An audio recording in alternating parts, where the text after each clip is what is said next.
That's Prince.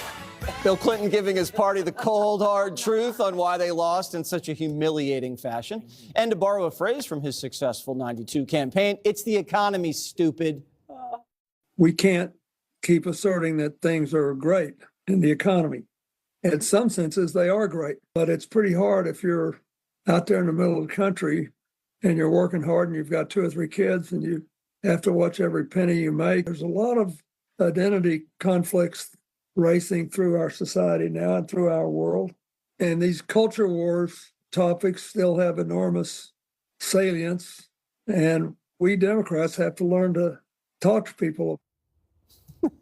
And Bill Clinton, ever the expert on women, claims America's ready for a female president, but there's a catch. Yep.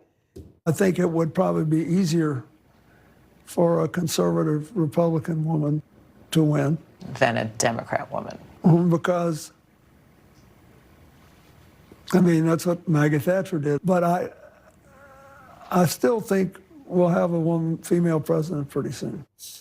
He didn't really explain why. He just said Margaret Thatcher. Why do you think Bill Clinton doesn't think we're going to have a female Democrat president? I think because he realizes where the country is right now, because he saw what happened in this election. He knows that the country is more right than it was when he was president. And Maggie Thatcher was a tough, straight-talking conservative woman, friend, obviously, if you remember, of Ronald Reagan. And, I just think the conservative women don't focus on nonsense. I think they're just smarter. In your face, Mark Cuban, okay? But even more than that, I think that when he was stumping for Kamala Clinton, he said things. Now, you could say he slipped because he's older, but what he said was basically, they weren't vetting people, which is why Laken Riley was killed. He basically said that the economy was better under Trump, recognizing that it wasn't that good under Biden and Harris. And, he was, I think he was very straightforward. And he knew when he was president, he had to change things, that he listened, that the Democrats today are not listening. And, I got to give him credit. I think he's right. I think the first woman president will be a conservative. What do you think, Greg? I think what he was saying is kind of like what the judge said. The gender thing is not important. It's about the other part that describes it, conservative. If anybody liberal is right now is in trouble because they went too far left. But I like what he said when he said we need to talk to people. Because I think he realizes, and it's probably from being among Democrats and younger ones, really young ones, that they talk at people or they're talking at each other. They lack the persuasive skills. And they alienate people. They drive them away, perhaps because maybe their ideas aren't good. We know that, but they're also not. They're not being taught how to win friends and influence people. Instead, they're finding value in alienating and losing friends.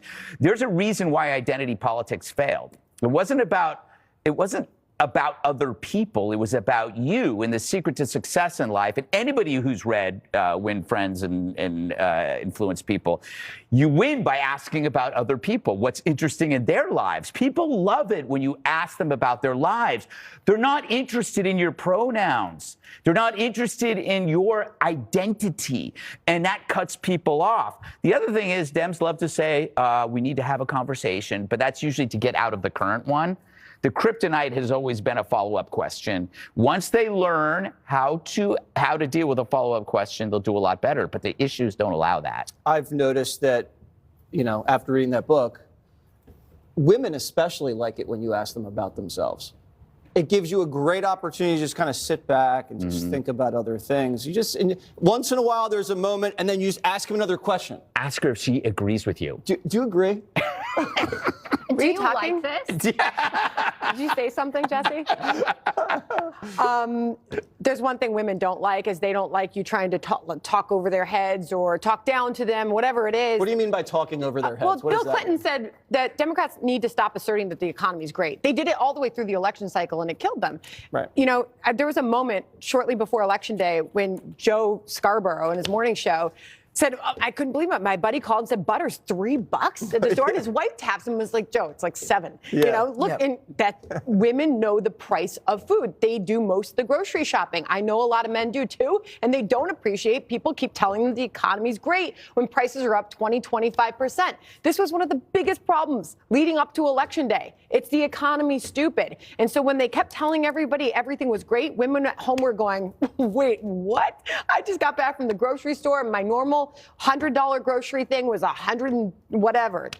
What's 20% more? You're on FBN. I don't know. $120. All this wisdom from Slick Willie, where was this a year ago, 2 years ago, when everybody was really dealing with these high prices? Well, the problem is that Bill Clinton, because he's a bit of a walking Me Too violation, gets ignored by a lot of people. And frankly, he had the best advice in 2016 for Hillary's team, and they didn't take it. And he had the best advice for Kamala's team, and they didn't take it. So in 2016, he was like, Hillary hasn't been to Wisconsin, guys. We need to win Wisconsin. We lose.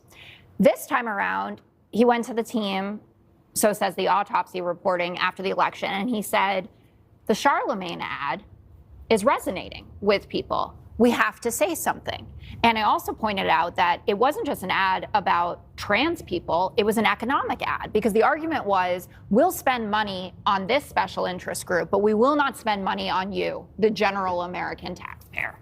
And they didn't want to say anything about it. And if we live in an endless cycle and of recycling people that have run past campaigns, and listen, what the Obama team was able to pull off is incredible. I think David Plouffe and Stephanie Cutter are amazing. But why wouldn't you listen to a guy who won 2 elections, who is beloved by people? Have you watched him walk a rope line?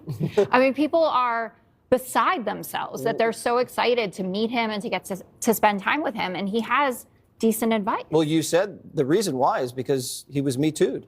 Well, he wasn't Me Too. Well, you just said people don't listen to him because he was Me Too'd. Maybe the lesson, Jessica, is even people that are Me Too'd deserve to be listened to. Yeah. Equal rights Me for too. Me Tooers. Me too. Yeah. Me too. I'm glad we've had that talk. Wow. Ahead, Trump is building his celebrity cabinet, tapping Linda McMahon and Dr. Oz.